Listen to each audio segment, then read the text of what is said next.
fam? Welcome to another episode of Good, Bad, and Ugly with Jose. Got a great episode for you today. We got my friend Paul Rodriguez from the Veterans Choice. Woo woo! What's up? How's it going, Paul? Really, really good, man. Thank you so much for having me, Jose. I'm a big fan of the pod and big fan of what you're doing. So it's awesome. I appreciate that, man. I love talking to you, and of course, being a fellow vet. I mean, we could talk for hours on real estate and our experiences in the military. So we always like to start the episode with, asking my guests to share a little bit about themselves and share their journey in real estate. So the floor is yours, man. Thank you, brother. So I'm Paul Rodriguez. For you guys that don't know me, I'm a real estate investor. I'm a capital raiser, and I'm a veteran. And so my main goal in life is to help as many veterans as possible. I do that through veteran outreach. I have, a lot of volunteer work that I do, both in a nonprofit sense and in a personal sense. And, on the cap raising side, my whole goal is to bridge those people that are looking to invest in real estate, that maybe they have some money laying around for their business or from, a job that they have. And they're like, man, I want to get into real estate, but I don't know how.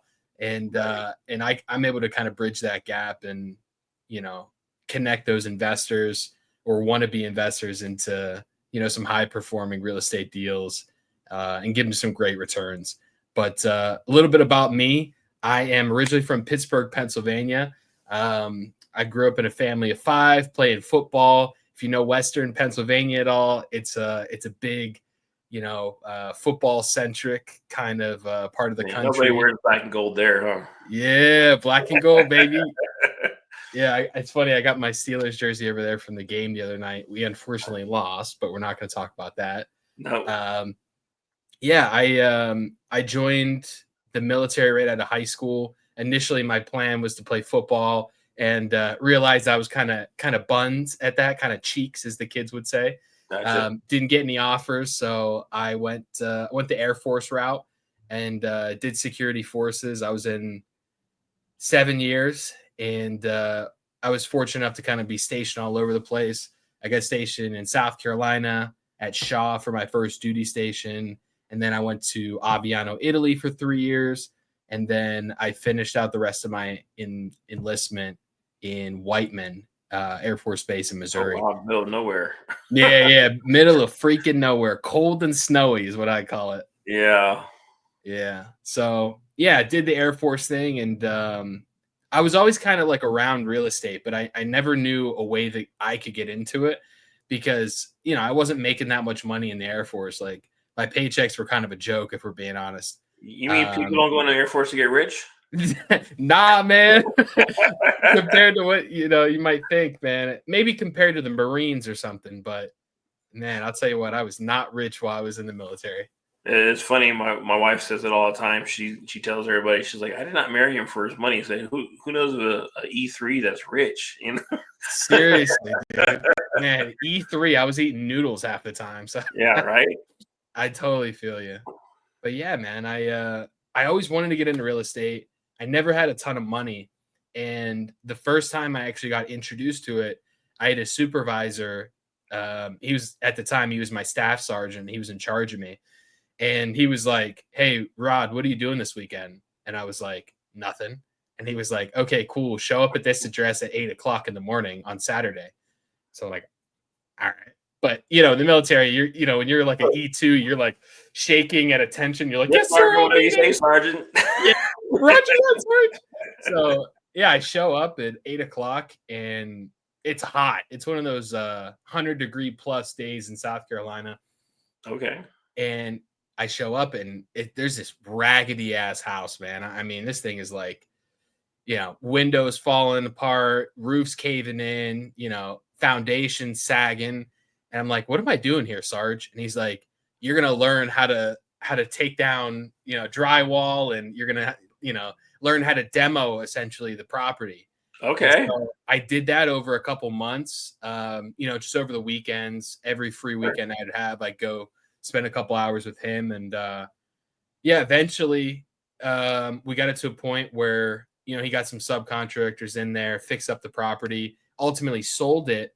Back then I didn't know what that was called, but it, now I know it's called flipping.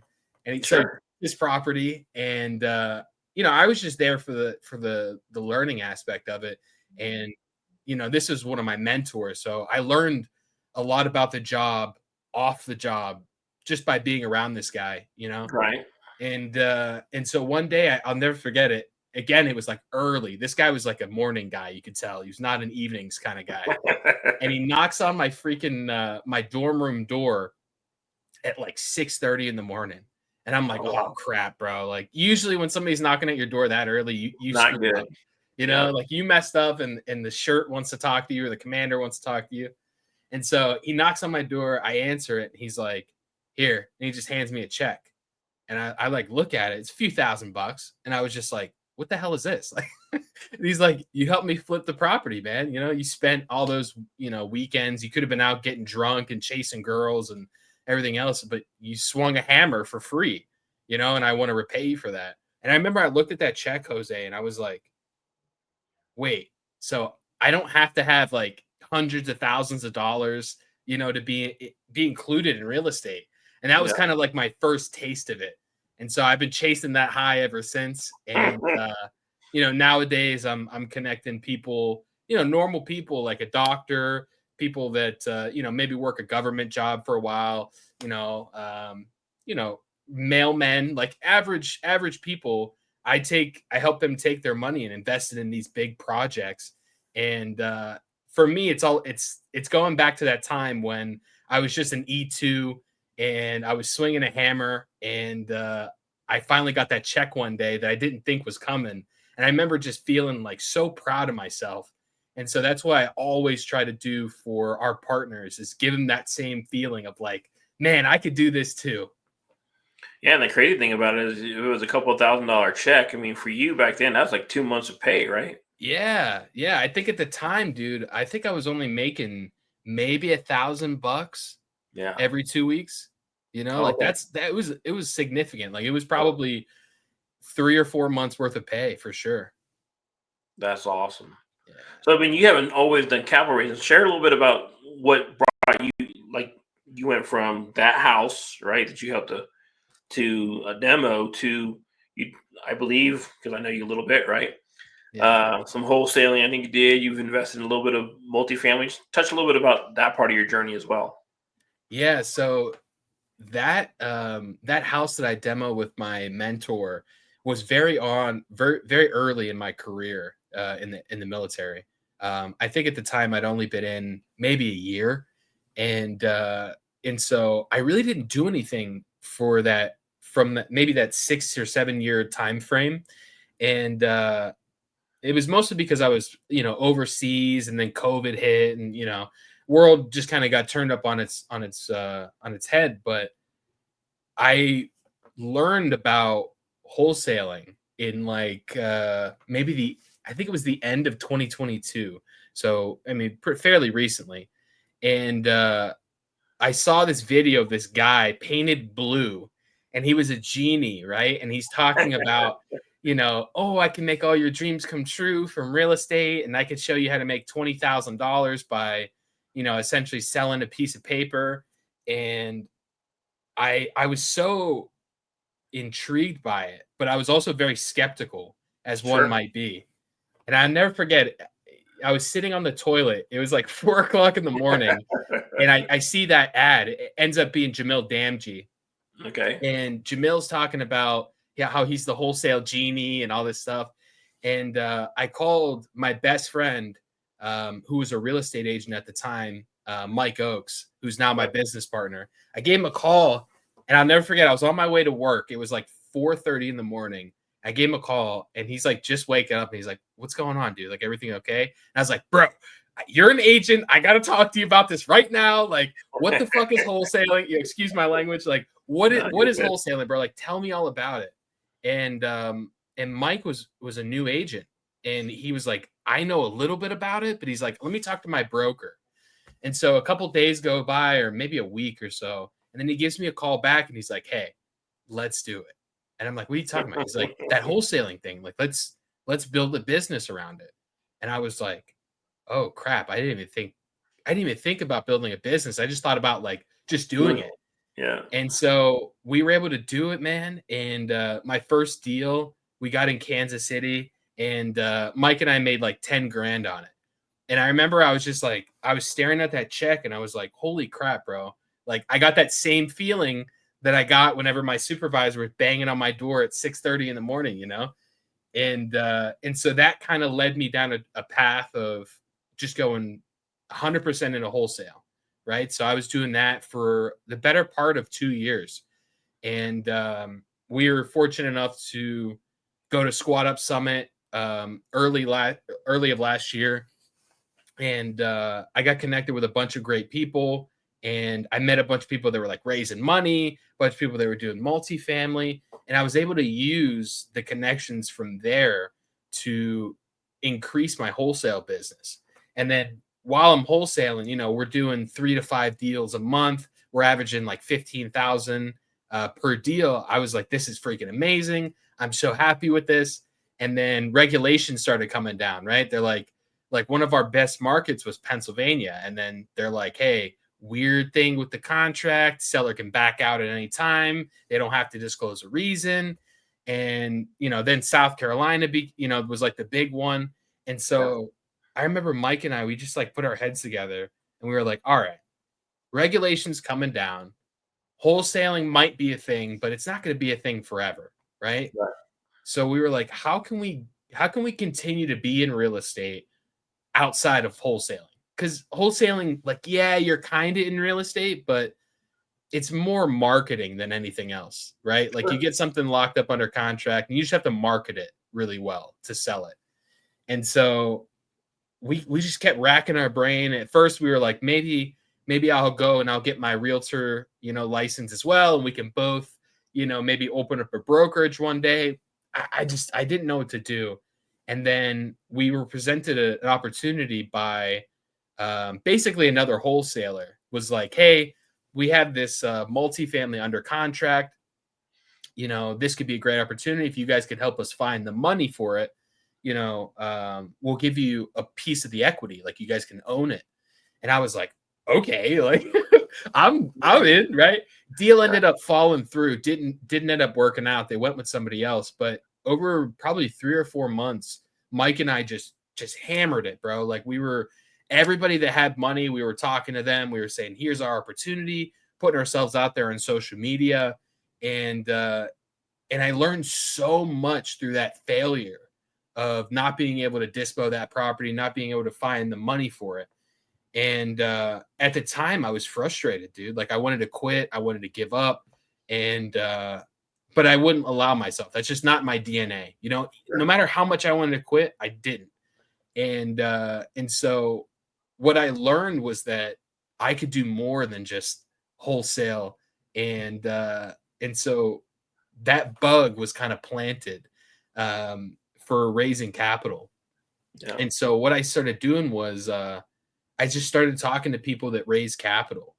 And one of the biggest impactors of that was Tim Yu, buddy of ours that we obviously met through the community. And Tim was like, he was like, hey, like the first thing when I met him, bro, he was like, here's my contact card. Here's my video that I did with Bigger Pockets. They interviewed me about my rental portfolio. And here's my credibility packet. And I looked at all this information that I'd never met this guy before. This is the first time I'm meeting him. He gives me all this information on what he does, how he does it. It's all clean. And I remember just like Mike and I got back to our hotel room that night in Phoenix. And I was like, bro, this is what we're doing. I don't know how we're going to figure it out. It's not how, it's who, right? Sure. Like, so anyway, I connected with Tim a ton after our retreat in Phoenix, and he just like kept giving me so much game. He's like, bro, you got to go outside of your community, like everybody that knows you outside of real estate, and get money from them. And so that was kind of our journey, right? Like started out wholesaling. Now we do capital raising. And more recently, I partnered with Louvre Sanudo, one of my best business partners. I love working with him. And he's got like a $10 million portfolio.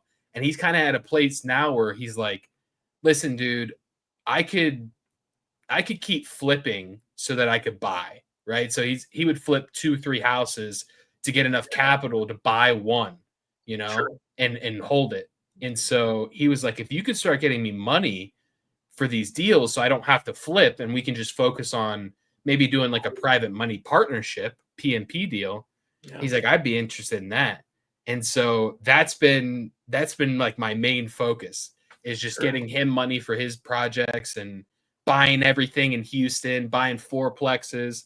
And I'm actually able to achieve ownership, which I couldn't get through my original vehicle of wholesaling. Right. And so that's kind of like my journey, man. I went from, a kid swinging a hammer a couple times, a weekend, to now connecting people and being able to buy these 4 to 8 units. And I'm just so thankful to be here, man. I'm so thankful for the community, and I'm thankful for people like you, Jose, that always push me to do better and to kind of get out of my comfort zone. Yeah. So I got some clarifying questions for you. I know Yeah. you kind of walk you through your journey here. So you start off in wholesaling, and you mentioned about your first one being Kansas City. So for the audience, you've never lived in Kansas City, right? Technically, no. I lived about 2 hours outside of Kansas City in Whiteman Air Force Base. Oh, that's right. I forgot Whiteman. Yeah. But was this a property that you like drove to go see, or was it all done remotely? It was all virtual, man. All I needed was an internet connection and a cell phone to make calls. Yeah. So I just bring that up because people watching this, they're like, oh, I got to do it in my backyard, or oh, I got to know the market, just to show that you're a prime example. You don't have to live where you invest. Because some people are like, oh, my market's saturated, or my market's too expensive, and I can't do anything here. Well, I have a mentor that says I can get somebody from another city to invest in your backyard and make money where you say you can't make money. So that's why I bring that up. And then you said true. You are now kind of pivoting, which is kind of what I'm doing. The same thing is getting into capital raising. And so, and you said you're talking to people that are outside the community, right? That are not in owners club like you and I are, or SUBTO community. So when let's say you see one of your old supervisors, how are you approaching them? Like, how are you trying to present the opportunities to them? Because, some people's philosophy is you don't sell them, right? You're not a salesman. You just want to say, hey, would you like to make this? Or can I share with you how I'm making double figure returns, if that's something that's interesting to you? Or, if I had a deal like this, would you be interested? How do you present yourself to see if people are interested in my opinion, or how it's usually referred to as investing in you into the opportunity that you're presenting? You hit it on the head. It's investing in you. It has nothing to do with the deals. And so I always approach it. I never really I never go out of my way to have somebody invest in my deals. It's always naturally flowing conversation, right? So I'll give you a great example. Old supervisor were to come up to me and say, hey, Paul, hey, Rod, how's everything going for you since you got out? I'd say, yeah, really great. I'm in real estate. I'm really enjoying it so far, having a great time, learned a lot. And as a result of it, I was able to do this and do that. And, they'll be like, okay, wow, really? Tell me about that journey. And I typically just tell them, hey, listen, I started out swinging a hammer, and now I'm able to take other people's money and help them partner and then buy these bigger investments.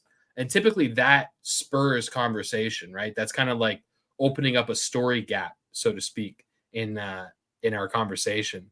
And so I kind of gauge their reaction from there. And Sure. if they seem really interested, I'll keep talking about it. And if they look like they could care less, I stop talking about it entirely. There you go. But eventually they'll say, okay, well, let's say I theoretically had this amount of money to invest in one of your deals. What would one of my returns look like? And I'd say, well, I don't know. It's per deal. And, but regardless, I think I could probably help you achieve some of your goals. Tell me about what you want to do with your money. Like, what do you see as like your ideal scenario? right? Like if we were able to take some of the money that you have set aside, what does that look like for you? And I kind of have them paint that picture for me, and then I'm able to kind of reverse engineer it from there. So if Gotcha. they say, I'm looking to buy a Lamborghini, when I retire, right? I say, okay, well, a Lamborghini, that's awesome. Like I'm a big car guy myself, Are you going V12? Like what, you start kind of talking about it, and then you say, okay, well, if I was able to get you a deal that eventually could turn into a Lamborghini, how long are you willing to wait for the Lamborghini?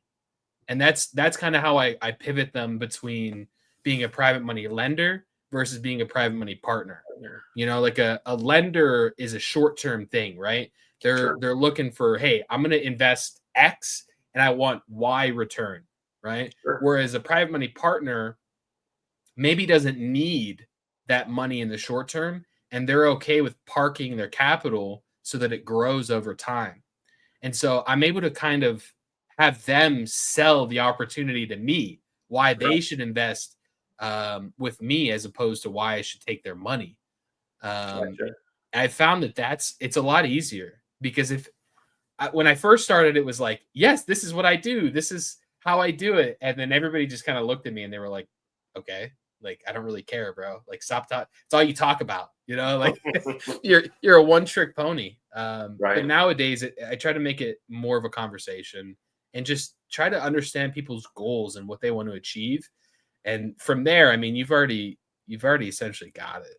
All you Right. got to do is help them achieve it at that point. So if you're doing that, I would assume it's deal by deal. Um, have you gotten to a place in your investing where you might need to syndicate? Yeah, so that's come up a few times. Syndication's interesting because there's a lot of red tape that goes around it, right? Like you have to make sure that you're going through a securities lawyer. You have to make sure that you're very, very careful about pooling a bunch of funds because the SEC do not play no games. Nope. Yeah, syndication's been brought up a few times. I've worked with syndicators, them just being the buyer on some deals potentially. And I'm interested in doing it. And it's one of those things where it has to make sense. It Right. has to make sense, not only from a financial standpoint, because that paperwork can cost you upwards of 50 grand just to put together, but it has to make sense for me personally. And I'm not one of those guys that is going after like vanity numbers. Like I know when you talk to a lot of real estate investors, they'll be like, I own 14,000 doors. And like that is like a motivating factor for them. Like how many doors can I buy? How many units can I get? I don't care about that. I don't. So I'm not gonna go out and try to bite off more than I can chew. Sure. And so I'm more focused on smaller things right now because I want to make sure that like I am the best of the best in what I'm doing before I kind of level up. And Sure. so syndication is definitely something down the road for me.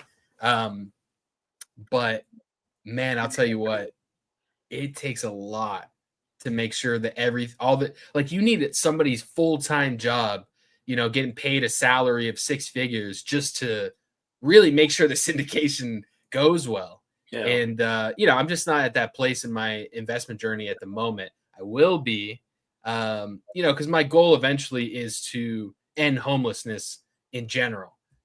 Like I want to Right. obviously start with my veterans because they've got a soft place in my heart, but a syndication would really, really help with ending that homelessness. And Sure. it's not always like conventional. It's going to be a little bit outside the box.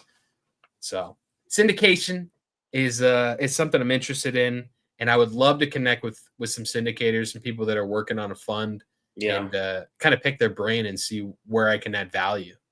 I'm not sure if you've had a chance to look at the channel lately, but I just started a community in an app called Fractional, which if you're going to syndicate, they will do all that for you in the Mhm. background and help manage the investors. So they kind of they become your investor relations, where they're sending them the statements showing how much is being spent, where their money is going, that kind of thing.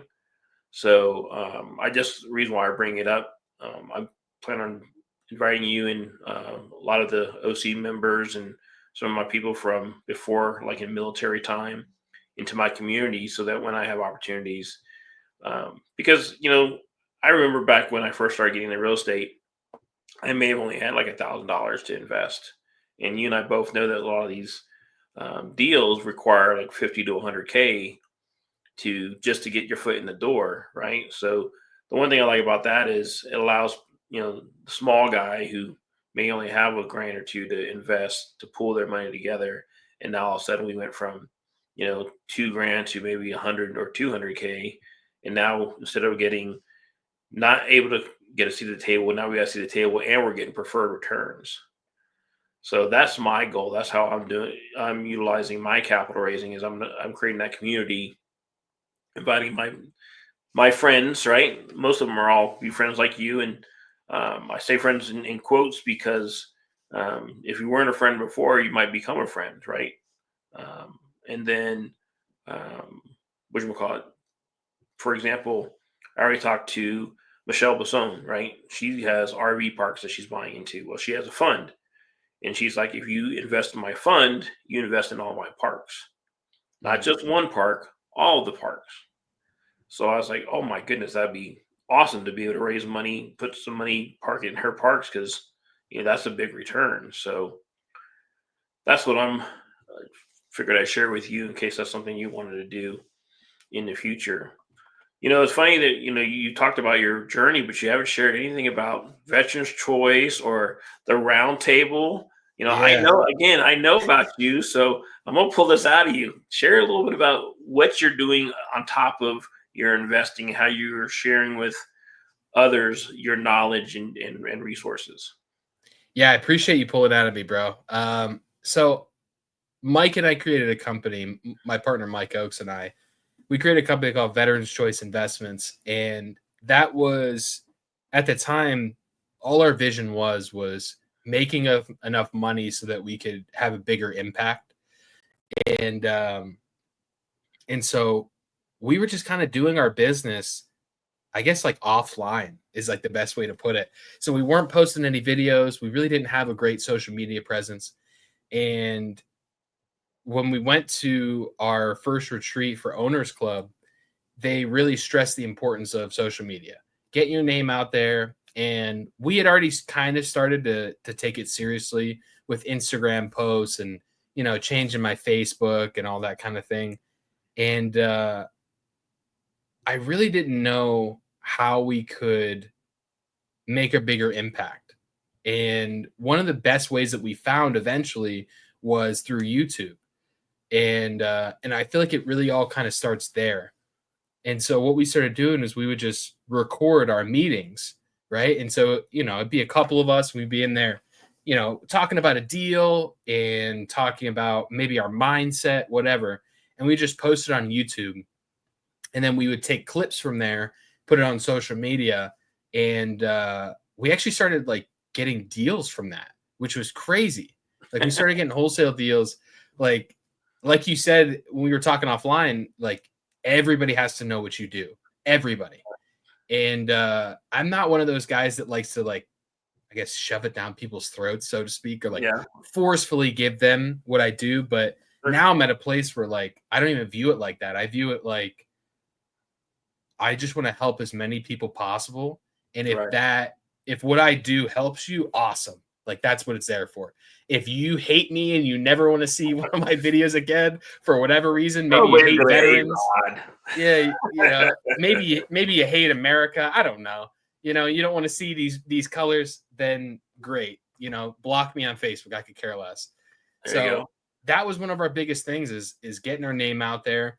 And so one of the greatest books that I've ever read is Think and Grow Rich.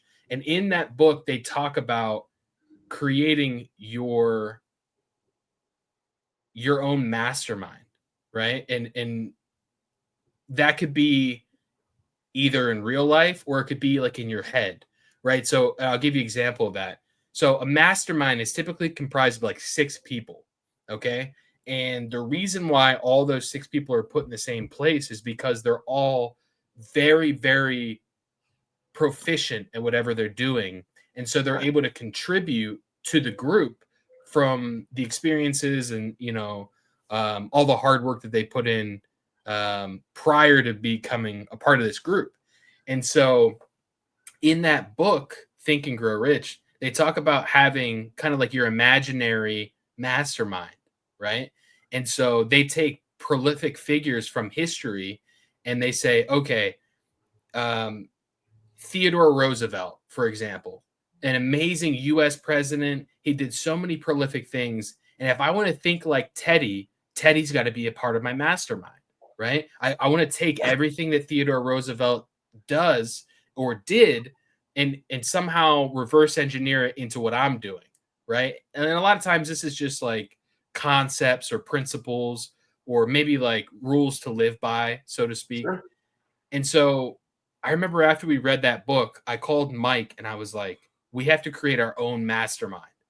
And he was like, what do you mean? Like, what are you talking about, dude? And I was like, no. I was like, think and grow rich, bro. Like, if we could get a bunch of like-minded individuals that are all excelling in different fields, put them in one room, and then have like a goal, example, end homelessness, maybe we could really do some damage here. Maybe we could make a great impact. And so that's what we did. We teamed up with our buddy Money Making Mando, or I think his Mindset Mando. Manifesting Mando now. Manifesting Mando. There you go. Jason Shell, Mr. Save a Home. I mean, we've got some of the coolest and brightest individuals in our mastermind. And you got a new member now? Yeah, we just had Zaskia join, and she's like the biggest thing out of Central Florida. I say she's the biggest thing out of the US, but yeah, she's amazing. Like she just joined and she's already making an impact in our business. Like Zaskia does a lot of builds. So she'll build a single family home with an ADU inside the home. And what that kind of allows people to do is house hack, and these are new built. Like this is a nice home, maybe 2,000, 3,000 square foot home with like I don't know, 500 to 1,000 square foot ADU, somewhere in that ballpark. And so what she's able to the main unit, or is it just an additional unit on the property? It's typically the garage. So instead of having a garage, they would just kind of close it off and make it its own unit. And what I found to be so fascinating about what she was doing was it wasn't like it wasn't like her dad was, an expert home builder for 30 years and then passed the business down to her. Like this is a woman who started out literally like bussing tables, like somebody who literally worked their way up from being, an entry-level position to now continuously stepping out of her comfort zone. And eventually that led her to be a builder, being a general contractor. Sure. And we were doing a podcast and we were just talking about goals for 2025. And Mike and I were saying, yeah, we'd love to, maybe start building. And Zaskia was like, just do it. Like, what do you mean? Like, and I was like, well, I don't, like there's a lot of resources and a lot of money that goes into that, like I would need to team up with the right people. And she's like, bro, it's not how, it's who. She's like, you already have every freaking resource at your disposal that you could ever possibly need to build a house. She's like, I get it if you're talking about, a skyscraper in Vegas, you want to build a big hotel or something. That absolutely, I understand. But she's like, bro, you want to build a single family house? Like there are more than enough contractors that can help you out with that. And yeah, man, we were able to get that insight from her. And now that's one of the things we're doing this year is we're building some freaking houses. We're doing development. And that's what it's all about. Like creating that mastermind of some really kick-ass individuals in one group and just taking each other to the next level. And so in our business, that's only elevated since joining that group, right? Like everything about me has gotten better by surrounding myself with people that all want to do better. They all want to level up. Nobody wants to stay the same. And we want to have a bigger impact. So, man, from the business to my personal side, to my relationship with my wife, to my relationship with my daughter, like my life has gotten so much better being around people like those. And man, if anybody's watching this right now and they really want to level up, get in a room with people that are doing bigger things than you. You know, like you sit around a guy like Jose, you're gonna do big things. What'd you say? Let's do our plug right now. We got a huge real estate convention in our community for SUBTO called Squat Up Summit. That's at the end of March. This is 2025. So if you're watching this after 2025, March 2025, I'm sorry you missed out. But I'll put a link in the description. Hurry up and sign up and register because there's only limited seating and whatchamacallit. As Paul's saying, it is the place you need to be in the right room so you can start learning and getting the resources and tools to elevate your real estate game. I know it's done that for me because if I hadn't got to Squat Up last year, I would never be an OC. If I was never an OC, you and I would have never met. So,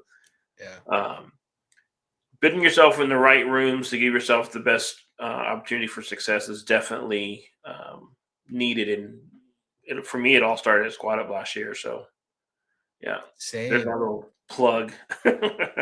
Dude, Squat Up Summit was the best investment. So let me tell you about Squat Up Summit for us. Okay. So prior to Squat Up Summit, we were like trying a bunch of different new ways of lead generation in our business. And so as a result of that, we had a lot of inconsistencies on contracts closed, getting things under contract. And so we were kind of at a very uncertain place in our business and in our lives. And we spend whatever it was. I think at the time it was like $2,000 a person to go to Squat Up just for like the general admission. Maybe it was less than that. Maybe it was $1,000. But I remember we paid it and I was like, I think this would be a great investment. But I wasn't really expecting a whole lot out of it. Like, because I've been to real estate conventions, I've been to other kind of, meetups and things of that nature. And a lot of the times it's just people that have never done a deal, to be honest. Like you go to these real estate events and it's like, you start talking to people and they're like, yeah, I would love to wholesale. And I'm like, oh, awesome. Like, that's great. Like, where are you coming from? And they're like, yeah, like I've just been watching Jerry Norton on YouTube for the last 10 years. And I've never even called this a homeowner. And I'm like, brother, like, what are you waiting for? What are you doing? Like, you gotta take life by the balls, man. Yeah. And that's one good thing about Squat Up Summit.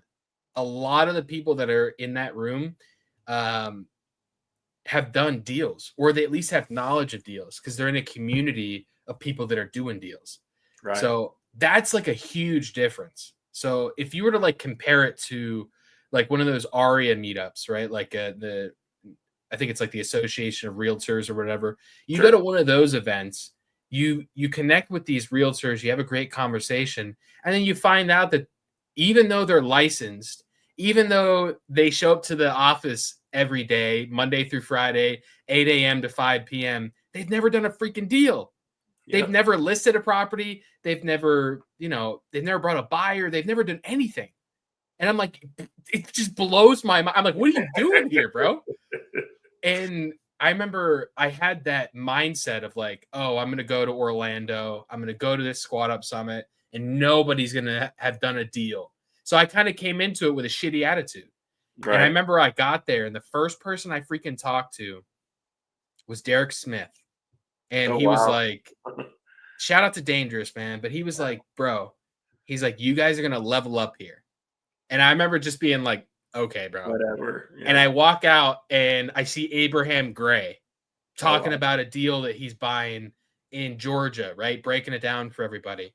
And I'm like, okay, I know that guy. I know he does deals, right? I've seen his YouTube channel before. And then it was like the same thing. It was just like a leapfrog. Every group of people I went to, they're talking about, yeah, this is my main acquisition strategy. I've done 50 deals this year alone, and it's just like my head started spinning, dude. I was like, and that was April, so 50 is a lot. Yeah, I'm like, what? Are you kidding me, man? It was such a life-changing event because I realized that there's people that are always going to be doing bigger and better things than you, and that's okay. You don't have to get intimidated by it. You can actually learn from that. You can position yourself with those people. And so, for example, if Jose really needs property in Colorado, right? I know that any single property I get in Colorado, I'm sending it to Jose's way. And so you build those relationships across the country to where if you are wholesaling and you're like, man, I would feel more comfortable doing it in my own market. Would you? It's a lot easier to just have a conversation on the phone and connect to people. Be like, hey, Jose, I got this deal in Colorado Springs. ARV is great. I think you're going to make a kick-ass return if you guys were to flip this. And I send it over to him and I make 20 grand. Was that easier than me getting in my car, driving for dollars, writing down addresses, getting home, skip tracing them, then calling them, and then meeting them back at the property, meeting with the realtor, trying to get under contract, trying to explain creative finance. Like, dude, a lot of that mindset is outdated. Like, you can do everything from your phone. You can do everything remotely, virtually. And Squad Up Summit changed the freaking game for me because it made me realize that I can do what I'm doing across the nation at a higher level. So, dude, Squad Up Summit, best investment ever. 100%. Awesome. So we're at that point where I'd like to ask you, can you please share with us a good story in your journey, and then maybe one that was crappy or, a horror story to show people that, there are some good things about real estate, but there are some bad things that come along with it, and you just got to balance the two. Yeah, definitely. So I could tell, I'll tell you the good first. So we had a deal that we had under contract for a while. We just kept, we'd have a buyer, they would fall through, have a buyer fall through. They would do inspections, and there's nothing really wrong with the property, but it was kind of an awkward layout. It was one of those split levels. And if you don't know what a split level is, it's like you walk in the front door and you're immediately met with stairs. You can either go up or you can go down, right? Yeah. And not a lot of people are crazy about split levels because, elderly people, it's hard for them to walk up and down the stairs. If you have kids, then you got to put up a baby gate and, they could be trying to jump down the stairs. And so it really limits your pool of buyers. But if you looked at the property from the pictures, you couldn't tell it was a split level. And that was one of those things that I didn't know. And we went months and months of we were in open communication with the seller the whole time. We were like, dude, we're getting down to the point where it's been, a month or two. It might be worth your time canceling the contract with us and just going with a realtor and just getting a retail buyer in here. Because your property is in good enough shape that you probably could have. And we were about at that point, we were about to quit, and I didn't quit. I was like, this isn't it's just not in me to quit. I refuse, bro. And we ended up getting 10,000 over what we would have gotten for the property because I didn't quit, because I stayed up all night and I was just DMing people on Facebook, joining Facebook groups, putting myself out there, putting videos on my story. And one dude hit me up and was like, hey, I think I might have a buyer for that. Are you interested in doing a JV deal, a joint venture deal? And I was like, fuck yeah, I am. I've had this thing under contract for almost 2 months and I can't find a buyer. Of course I'm down. And so he brings the buyer, and then we ended up getting 30,000 on the assignment instead of 20. And we split it down the middle with that guy who brought it. And I remember just being like, holy crap. So you're telling me I could go get the deals under contract and then have somebody else sell them for me and still make a ton of money off these? Yep. That blew my mind, bro. Yeah. And then from there, that changed our business model in wholesaling at the time to where we were like, okay, what about if we just got a bunch of acquisition partners that are really good at locking up properties and a bunch of disposition partners that are really good at selling properties, and we just kept connecting the two. And so we were doing micro flipping for a while. Like that, it's like the easiest 5, 10, 20 grand that you'll ever make, because you're really not doing any work. You're really just like, okay, Jose's got a property under contract. I'm going to take it to Paul, who has all the buyers. Paul's going to market it. He's going to get it sold. And then instead of me getting nothing or half of nothing, the full amount of nothing, I take a third of the overall pie, and we're able to make it. So that's probably like my good, right? Like, sure. I learned that you could partner up with people and make way more money than you would trying to go at it alone. And that's one of those squat up things that, the light bulb went off. There you go. When it comes to the bad, oh my God, Jose. So we bought this property in Maryland, subject to. We bought a hybrid deal. We had a seller finance portion in second. Well, just let me interject right. Subject to, and if you've all been watching the channel, you know what it is. It's subject to the existing mortgage. So you're basically taking over the mortgage. It's not assuming it. You're making the payments on behalf of the person that has the loan in their name. And then he said hybrid or seller finance. So let's say it's 200.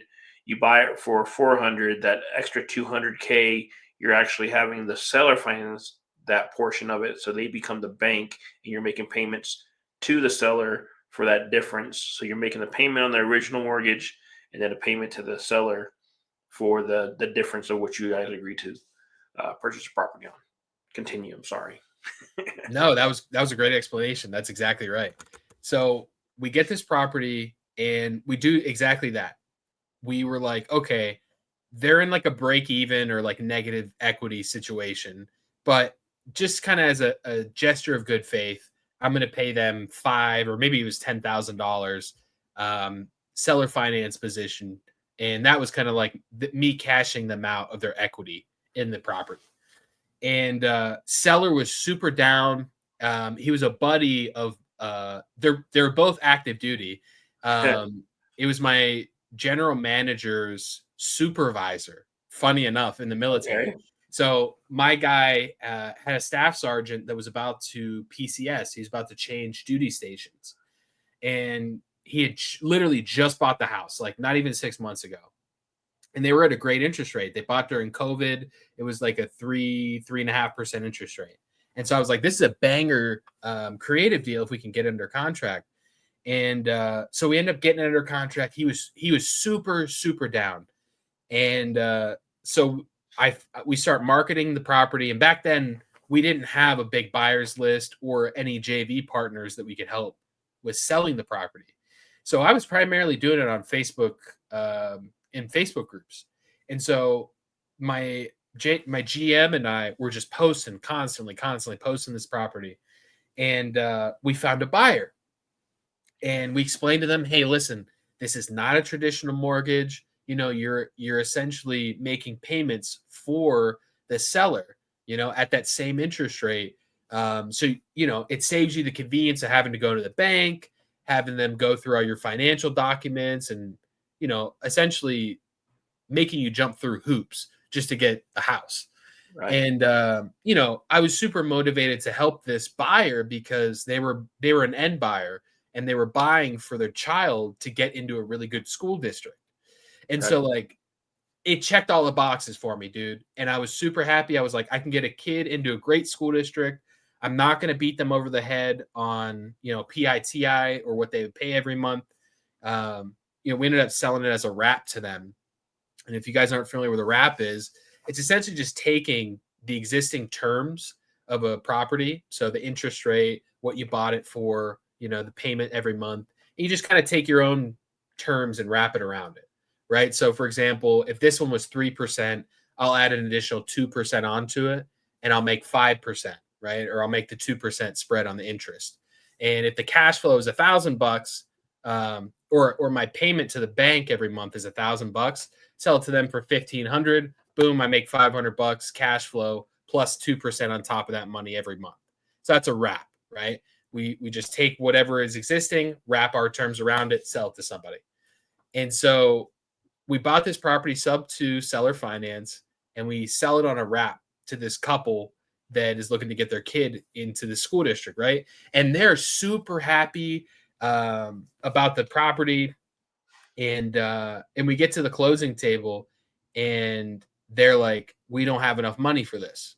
Like, I think it was like 30 grand was the down payment on like a $650,000 house.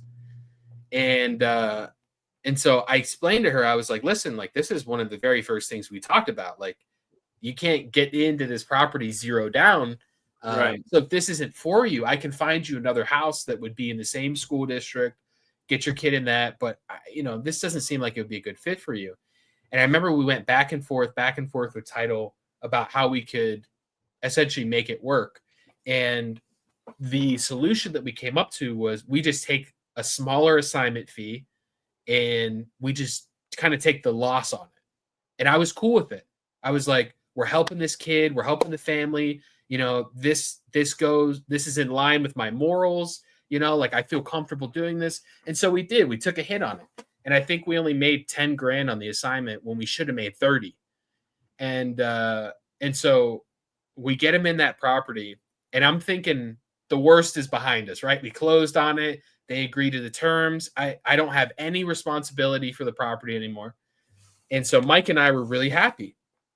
And about a month later, I get a call from the lady, and she's like, hey, one of the pipes burst or whatever, and I've got flooding in the basement. You need to come fix it. And I was like, what? I was like, what are you talking about? And this is winter in Washington, in Maryland. So it's snowing, it's cold, and I guess the pipes had burst. It wasn't like something that was like deferred maintenance that, I just didn't do, tried to cover it up and sell. No, it was a freaking accident, and so she was threatening to take me to court over it. And then she started stalking, all of our social media, and, saying that we were slumlords, and we don't give a shit about veterans. And, any veteran that would consider trusting us would be, disgracing the American flag. Like, she kept calling us out of our name, dude. And anybody that knows me knows that I am not freaking like that at all. And neither is my partner. And so that was a really crappy experience for us, because I went into it with such a genuine place of love, trying to help. Yeah. And it just got spat in my face.